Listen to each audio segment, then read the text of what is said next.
kita ya. Jadi ini berkaitan dengan berbagai organ di dalam tubuh kita, terutama kelenjar-kelenjar yang ada di otak ini yang mengatur fisikal kita, emosional kita, dan kejiwaan kita ke bawah. Jadi ini harus dinormalkan. Seperti mobil. Ya. Mas Coki kan punya mobil. Angkot. Angkot. Kalau angkotnya ban sebelah kanan sudah bocor, setengah bocor tidak habis ya. Tentu dengan sendirinya mobilnya mau ke kanan terus, mau ke kanan, udah diusahakan ke kiri, nanti ke kanan lagi. Jadi dalam otak kita itu pun begitu. Keinginan kita, kemauan kita, cita-cita kita, kebiasaan kita itu dipandu oleh otak kita.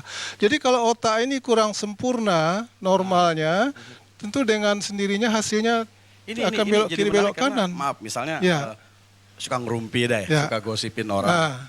Itu otaknya juga memang menyuruh seperti itu, nggak bisa diberhentiin tuh, Dok? Itu sulit diberhentikan kalau tidak diobat. Jadi perlu diobat, dicek menyeluruh, diobat menyeluruh, baru dia Itu akan disebut sempurna. dengan holistik. Itulah dia holistik. Oh, modern itu. Iya.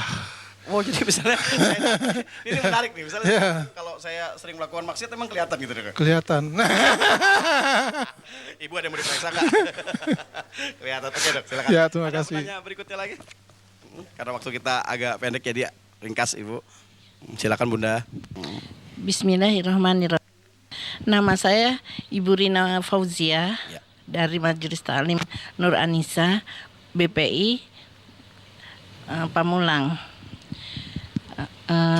Bagaimana caranya menjaga agar badan kita tetap sehat supaya aktivitas ibadah kita tidak terganggu? Menarik. Dokter lagi kerjaannya ini. Ini lagi, Dok. Bagaimana menjaga yang paling ringan aja dulu dah. Ya. Kebanyakan kita menunggu sakit dulu baru ke dokter, baru cari rumah sakit, baru cari pengobatan.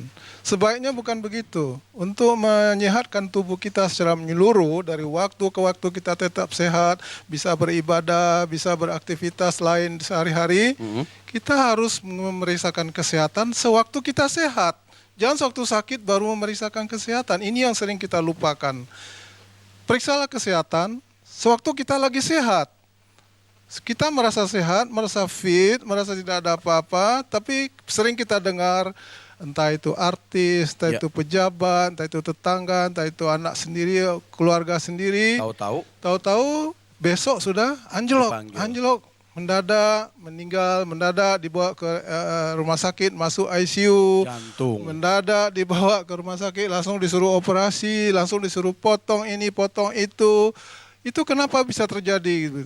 Penyakit begitu bukan datang satu malam, 1 jam atau 2 jam, 2 minggu begitu ya, tapi sudah bercokol di dalam tubuh kita dalam waktu yang sangat lama sebelumnya. Jadi kalau dari sebelum-sebelumnya kita sudah cek kesehatan kita, tentu kita akan tahu, oh ini sudah mulai ngadat, ini sudah mulai bengkok, ini sudah mulai rapuh. Dalam kondisi begitu, segera kita obati sehingga kita tidak menjadi sebaiknya berapa parah. minggu sekali? Sebulan sekali? 2 minggu sekali? Atau kalau kita sudah terbiasa begitu 6 bulan sekali, 6 bulan sekali ya. Kecuali sudah ada penyakit, kalau umpamanya sudah ada darah tinggi. Kalau udah darah tinggi itu harus dicek sering-sering darah tingginya, jangan dibiarin. Bisa mendadak seperti yang saya ceritakan tadi. Pengen kan kita sampai 80 tahun ya, Bu ya. Ya kalau 80 tahun. Lebih kalau bisa ya, Bu ya.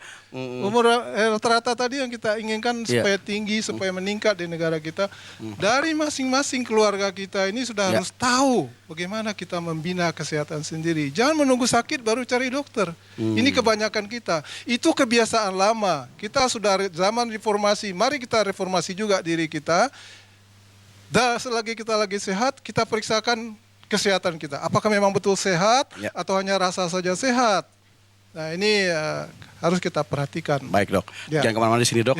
Ustadz, kita gabung di sini sama-sama, karena kita sudah di penghujung ini, Tat. Saya pengen Ustadz bikin kesimpulan dan alangkah indahnya kalau kita tutup dengan doa nanti, Tat. Pendek aja, silakan, Tat. Baik, Ibu Jamaah Majelis Ta'lim Nur Anisa dan pemirsa TVRI di mana saja berada, bahwa kewajiban kita dalam segala hal, apapun aktivitasnya harus bernilaikan ibadah. Tidak mengenal tempat, tidak mengenal waktu, bahkan tidak mengenal status. Ketika kita merasa manusia, maka setiap jantung kita yang berdetak, setiap napas kita yang keluar harus bernilaikan ibadah. Dan kuncinya sebagai pengingat diri kita.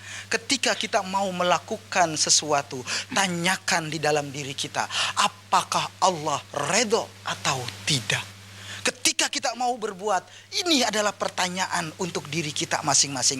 Apakah Allah redho atau tidak?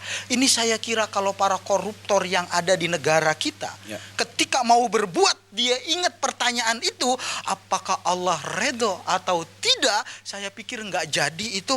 Yang bukan haknya masuk dalam kantong pribadinya. Apalagi mohon maaf, sebagian ada pengurus musolah uang zakat masuk di dalam jaket. Nauzubillahi min dzalik. Mari ciptakan, mari kita berbuat segala aktivitas kita setiap saat kita harus bernilaikan ibadah. Ya. Oke, mungkin ada doa pendek yang bisa Ustadz sampaikan bersama-sama kita di pagi yang penuh hikmah dan barokah ini. Silakan, Ustadz. Mari sama-sama kita berdoa kepada Allah Subhanahu wa taala. Sebelum kita berdoa, kita istighfar terlebih dahulu. Astaghfirullahalazim.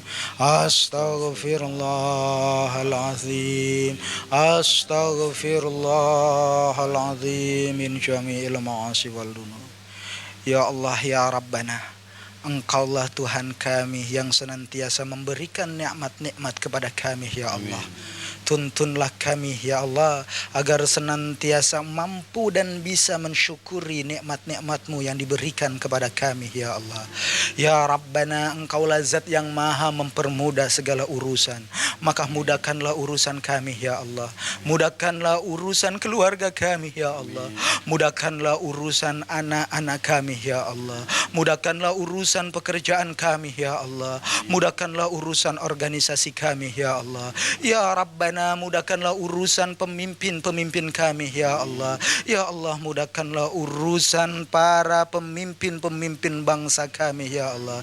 Ya Rabbana, Engkaulah Zat sumber kebahagiaan, ya Allah.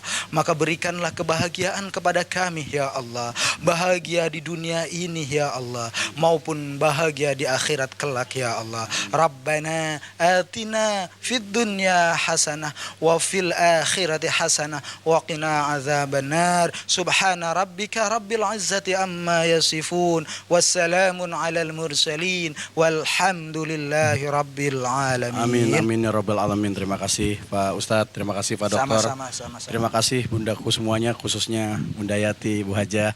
Kapan-kapan kita main lagi sini ya Bunda. Dan pemirsa TVRI dimanapun Anda berada, terima kasih sekali atas kebersamaannya. Mudah-mudahan apa yang kita lakukan pagi ini menjadi berhikmah dan juga barokah buat kita semua.